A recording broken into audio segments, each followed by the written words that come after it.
آج ہم اپنے ناظرین کو تاریخی اسلام کے ایک ایسے کردار سے متعارف کروانے جا رہے ہیں جس نے تخت اقتدار پر قدم رکھتے ہی نہ صرف اپنا لقب الصفاح رکھا، جس کے لغوی معنی صفاق یعنی ظالم کے ہوتے ہیں، بلکہ اس نے اپنے ان دشمنوں جو کہ اس سے قبل ہی دنیا سے رخصت ہو چکے تھے کی قبریں کھدوا کر ان کی ہڈیوں کو بھی سزا دی۔ ہماری مراد ہے خلیفہ عباسیہ کے خلیفہ اول ابو العباس صفاح سے، جس نے 132 ہجری میں آخری اموی خلیفہ مروان ثانی کے قتل کے بعد خلافت عباسیہ کی بنیاد رکھی، اور پھر قریب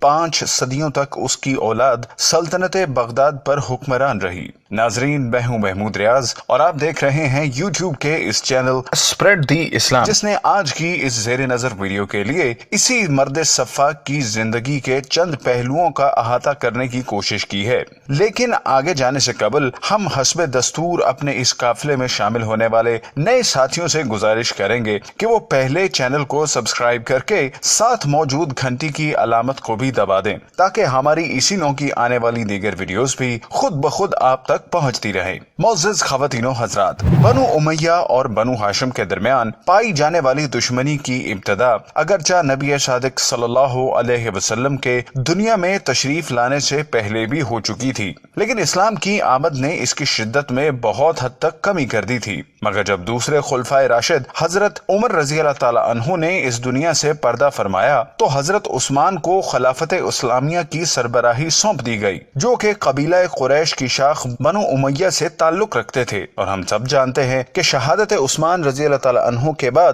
خلافت 2 حصوں میں منقسم ہو کر رہ گئی، جن میں سے ایک کی قیادت منتخب خلیفہ جناب علی المرتضیٰ رضی اللہ تعالی عنہ کے پاس تھی، جبکہ ملک شام کے گورنر حضرت امیر معاویہ نے قصاص عثمان کی بنیاد پر اپنی خلافت کا اعلان کر دیا، جس کی وجہ سے اولاد علی رضی اللہ تعالی عنہ اور بنو امیہ میں ایک دفعہ پھر دوریوں نے سر اٹھا لیا۔ لیکن بدقسمتی سے اسلامی تاریخ کے دردناک ترین واقعہ کربلا نے ان دوریوں کو ایک دفعہ پھر دشمنی میں بدل دیا۔ خلافت بنو امیہ کے قبضے میں چلی گئی اور اولاد علی کے چشم و چراغ حضرت زین العابدین نے زہد کی زندگی اختیار کر لی، جبکہ امیر المومنین حضرت علی رضی اللہ تعالی عنہ کے چچا حضرت عباس رضی اللہ تعالی عنہ کی اولاد، جو کہ فلسطین کے نواح میں جا کر آباد ہو گئی تھی، نے ایک دفعہ پھر سنبھلنے کے بعد بنو امیہ کے خلاف جد و جہد شروع کر دی۔ ناظرین گرامی، یہ بنو امیہ کی خلافت کی 1 صدی پوری ہونے کے بعد کا واقعہ ہے، جبکہ بنو عباس کی قیادت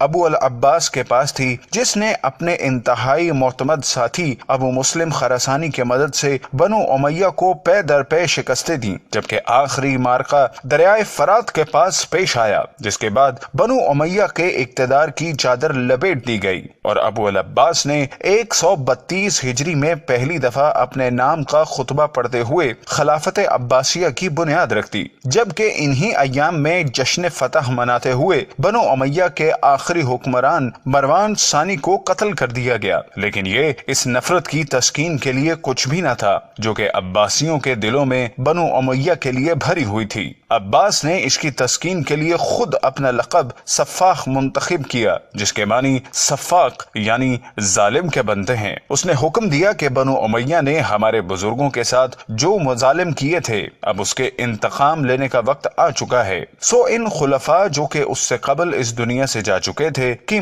قبروں کو کھدوایا گیا تاکہ اس کے خوئے ستم کی تسکین ممکن ہو سکے۔ ناظرین گرامی، اس کے بعد بنو امیہ کے خلفاء، جن کی قبریں مختلف شہروں میں موجود تھیں، کو کھودنے کے عمل کا آغاز کیا گیا، اور پھر وہاں سے مردہ خلفاء کی ہڈیاں تک نکال کر انہیں سزا دی گئی۔ لیکن جب معاملہ حضرت امیر معاویہ رضی اللہ تعالی عنہ اور جناب عمر بن عبدالعزیز کی ذات کا آیا تو صفا سے آپ کی مزارات کے بارے میں از سر نو رائے لی گئی، جس پر اس نے سوچنے کے بعد کہا، حضرت امیر معاویہ رضی اللہ تعالی عنہ اگرچہ نسلی طور پر بنو امیہ سے تعلق رکھتے ہیں، لیکن وہ نہ صرف صحابی رسول کے منصب پر فائز تھے بلکہ کاتب وحی بھی تھے، سو ان کے مزار کی بے حرمتی کی اجازت نہیں دی جا سکتی۔ جبکہ جناب عمر بن عبدالعزیز رحمۃ اللہ کے بارے میں بھی اس نے از حد احترام کا حوالہ دیتے ہوئے کہا کہ ان کا مزار بھی ہم سے احترام کا تقاضا کرتا ہے، اور یوں ان دونوں بزرگان دین کے علاوہ باقی سب کی ہڈیوں کو بھی سزا دی گئی۔ ناظرین گرامی،